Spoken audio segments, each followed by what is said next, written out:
Welcome back to Radio Taiwan International. You're listening to Geek Out. What's your cup of tea, tickles your fancy, or floats your boat? Join us as we share passions from people in Taiwan and around the world. I'm your host, Michelle Chang, and today in the studio we have our very own international broadcasting team's Jess Wu. Hello, everybody. So, what are we geeking out about today? We are talking about the future. Yeah, at first when she told me she wanted to talk about the future, I'm like, what? Because that's kind of, people when I ask them, what do you want to talk about? It's usually some kind of hobby, like, crochet or aquarium keeping or something like this, right? And so I had to clarify the future. Okay, so I think I'm Gen Z. A little bit of background. Oh, yeah. And let's give a little background. Yeah, so Gen Z. And I am on the cusp of Gen X/millennial. So we are coming from two very different viewpoints here. I don't know how different it would be, but until we do this interview, it's hard to tell. But I would say, yeah. And then I think growing up, you've always been told that you get, I don't know, I feel like there's a lot of anxiety in my generation. Because you guys have a lot of anxiety. Yeah. A lot of it. Not in just as an observer on the outside looking in, right? And you know why I think that is? It's okay, so my generation spent a lot of time on our own outside, climbing trees and falling down and stuff. And there were a lot of challenges that we did not have adults around for, nor did we have the internet. So as far as solving those issues and challenges, we had to, just ourselves. And from a young age, if you get used to that, then I think we have fewer anxiety issues as we grow up. Whereas Gen Z, you guys have a lot of resources open to you.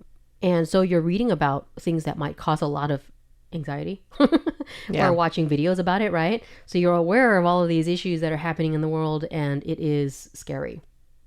Exactly. And also, I think in this generation, you are kind of expected to know everything. You are expected to know everything. But I mean, you feel, especially I think in school, you always, there's an expectation. I'm sure you have that expectation too, but I think with us, it's you got to learn everything and you have to be good at everything.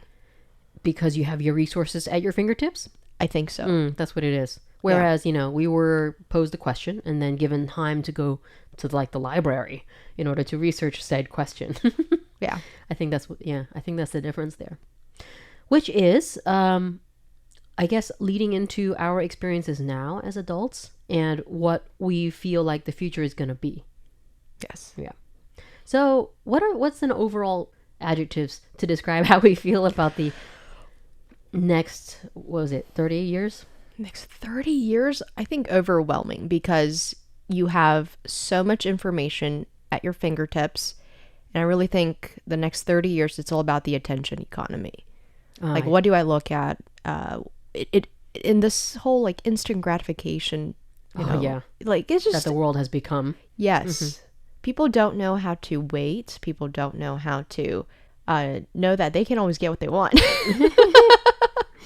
Yeah, and just being somebody who works with news, I think we see a lot of just problems. There's just at the more time passes, the more problems there are, and it doesn't look great for the future for the next 30 to 50 years. For me, anyway. I'm kind of a cynic. Me too. Yeah. I mean, it's I like to think that that being on the older side has made me a cynic. I used to be a cockeyed optimist, as my friend would describe me. Shout out Fiona. But it's as time has gone, it's kind of like we're witnessing, in my opinion. Okay, we're gonna get really dark here, so trigger warning for people who are perhaps bothered by the thoughts of impending doom. Mm-hmm. So yeah, I literally believe that we're gonna see the downfall of the human species, period, in the next 50 years. Yeah, if a lot of issues are not taken care of, for example, I would say, why are we going out to space? We've got enough issues on Earth. Come on. Thank you. Thank you. I mean, okay, the only worthy cause for actually even looking up there is the whole Armageddon, deep impact situation. Yeah.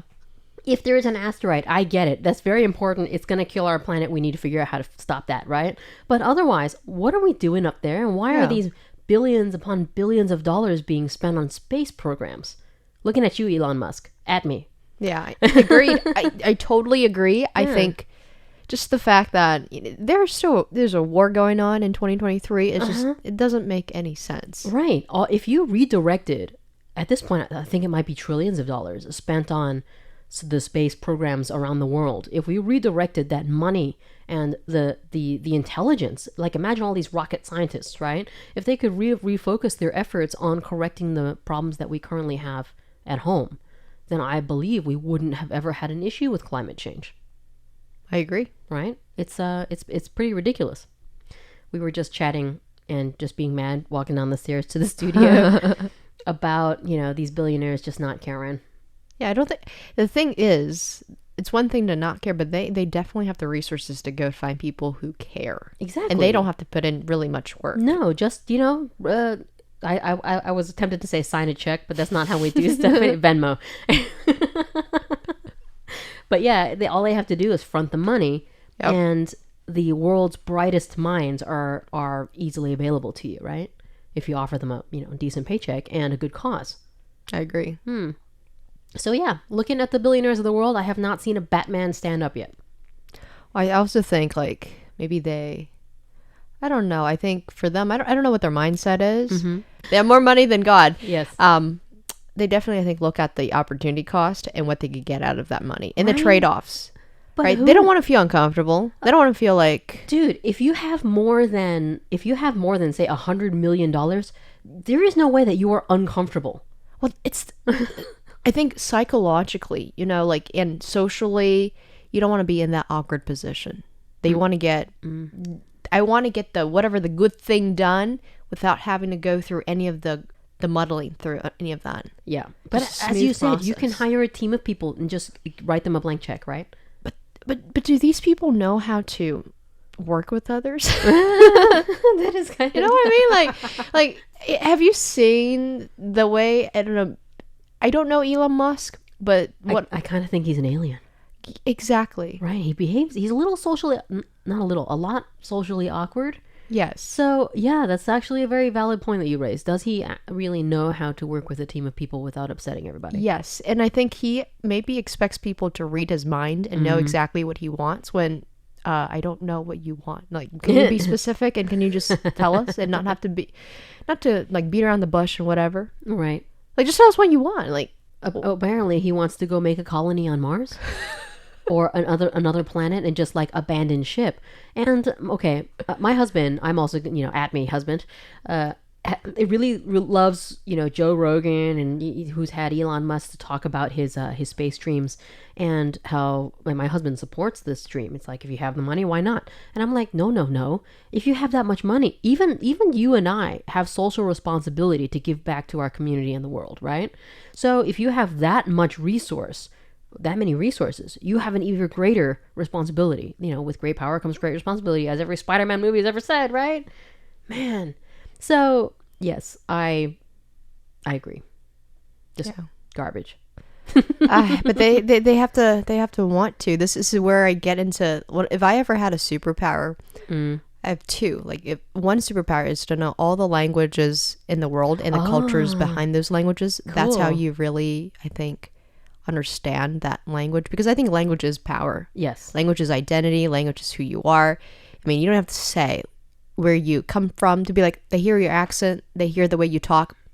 People automatically say, I know where you're from. They don't have to look at you. And they do, if they know where you're from and they do understand some of that culture, right? Yeah. Then they can, attribute a lot of your behavior to it and then perhaps adapt themselves to it. Yes. Right. So a lot of those assumptions just follow through. Mm-hmm. And then the other thing is, number two, second superpower would be just ability to understand people's inner lives, like inner thoughts. And I think that's where mind reading is a can of worms, though, because you have to be very thick-skinned, because a lot of those thoughts are going to be about you and yours. Yes, right. But also have a turn off button. Like, when I'm just it's overfill, just turn it off. Turn it off. Silence. Yeah. Interesting. So because, yeah. I guess I'm is it an opposite of you? If I could choose a superpower, I would choose mind control. Oh. And that's why a lot of people have called me the, the supervillain of because then you remove people's will, right? And to be fair, that is true. I absolutely acknowledge that this is probably a villain move. But imagine if I could send out a mind control thought for everyone to vote. Yeah. I could use it for good, right? Yeah. Exactly. Or even before that, I think the meta thought before that is know what you're voting for. Because I think a lot of people don't know what they're voting for. Please study the politics of your country, and please study, like all of the candidates and their platforms and where their backgrounds and what their goals are, and then go vote. I think that would be an amazing superpower, just to make people do things like that. Yeah. In other words, make people do the right thing. Thank you. Make people do the right thing. So I think the two of us, if we combined our forces, that would be amazing. Yeah. We kind of are right now, like We are. being on this show. Yeah. But yeah, and also like, sometimes people say, well, it's education. People need to be educated. I don't know if it's so much about people needing to be educated. I think people are really, really smart. It's whether it's their attitude, I think, that needs to I mean, a bit of work on. That is also a form of education. Having been a teacher for a long time, teachers are partially responsible, parents also looking at you, for nurturing a sense of curiosity and self-improvement in children. That is part of the educational process, to raise them into human beings that are inquisitive and, are resourceful and can better themselves. And not just always assume that you're right and you know everything, right? So, Yeah. Okay. So plans for the future. Do you have any personal plans, considering we both see things as getting worse?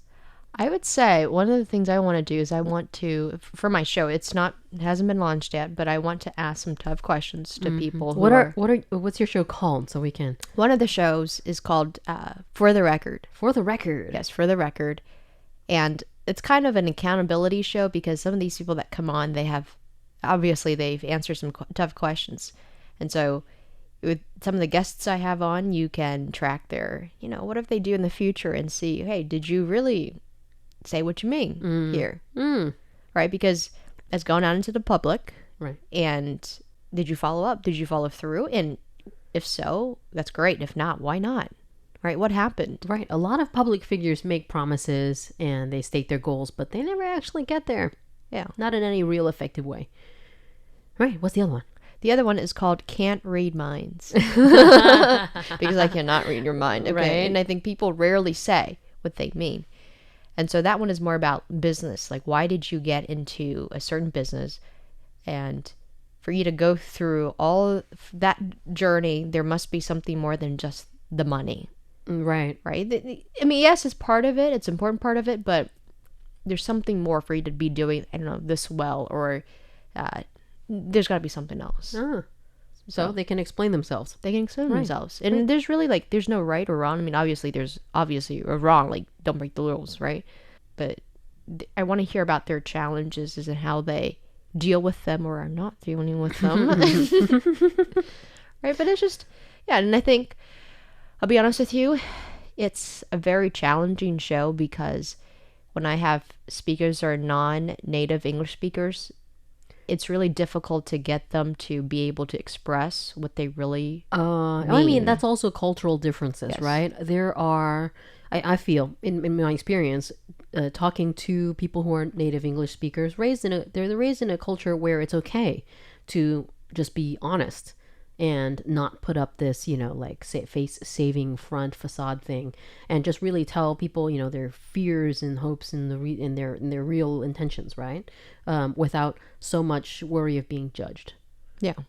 But the Taiwanese culture here, there's a lot of face saving. Yes, there's there a lot definitely of that. is. So they may not say what they mean, as you say. Yeah. But when they get like that, I'm usually like, well, don't you feel, because Taiwanese, I think they really care about their time. And so what I'll say is I'll say something like, well, aren't you wasting your time like doing that instead of just getting to the point? And then it makes them think. And then eventually somebody will tell you what they actually want to say. That's so funny though, because I've always thought that people here don't really care about their time. Coming from the East Coast of the United States, like just the speed at which you're walking on the sidewalk here is not It's not okay. I got places to be, all right? All right. But what I really meant for like plans for the future is, for example, I believe that there is an impending doom looming over us. So I have a go bag like in my house prepared. That's where we keep our passports and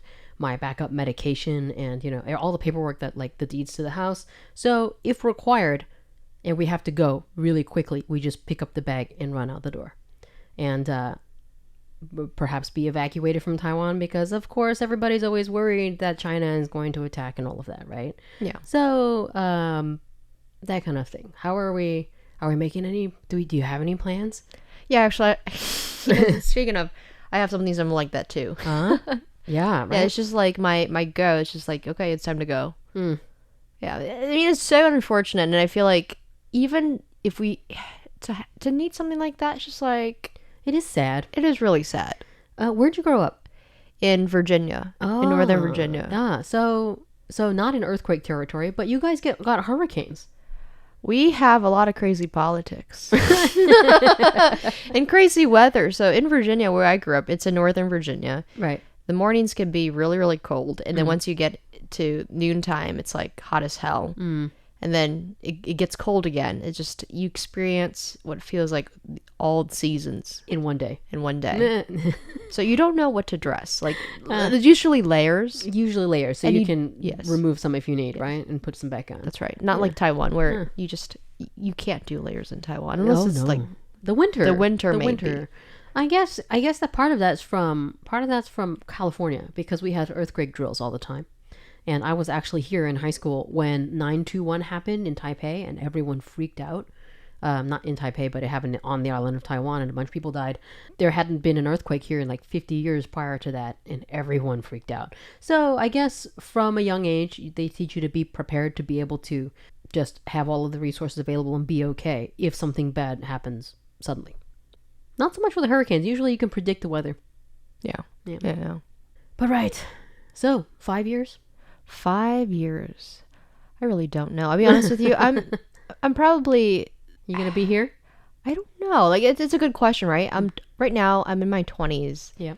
And I feel like making a plan is just like, yeah, it's nice to have a plan to know where you're going. But then tomorrow things can change just like that. I mean, the I guess the old wise people, my parents' generation, tell you to have a 5-year, 10-year, 20-year plan, right? And in today's situation, it just feels like things could be another huge problem can arise. Yeah. So how can we make plans? Exactly. Especially with COVID having just affected us Yep. and messed up so many plans, right? Just slam the world in the face. I think that's why a lot of people who count as, you know, quote unquote young people are just, you know, YOLO. They're just living paycheck to paycheck now. They don't care anymore. It's just because there's such an abysmal view of what will be happening in the future. Why should they plan? Yeah. I mean, I don't have that attitude, I would say, but I would say my plan is to obviously work, gain some experience, think about whether or not I want to go back to school, because I feel like the school I've had, I just feel like it makes you dumber, you know? Like, you don't know how to be out in the real world. And I'll be honest with you, I've been very sheltered growing up and very privileged in many ways. You have a bachelor's, right? Yes. Okay. But still, I just feel like there's so much that you cannot learn in a controlled environment in a classroom. Absolutely. Just no, it's just impossible. I really don't like the way the educational system is actually set up in the U.S. and in most European countries, and therefore the rest of the world kind of mimics them. Is that you go through like your high school, 12 years of high school plus kindergarten and preschool. Yeah, I did high school here though. Oh, you did? I did. And then you jump immediately from high school into university without getting any real world experience, right? And we're not just talking about summer jobs. I'm saying like to go and travel a little bit and see what things are like everywhere and get to know people and cultures, and then go to school with maybe a modified perspective of what you want to learn in order to, you know, proceed. Yes. And like you said with the whole models thing, I feel like that's maybe a blueprint maybe, but as far as how behaviors play out, that's more of a natural thing. You can't really measure that. I don't know how you would measure that. Right. How do you measure a certain behavior playing out?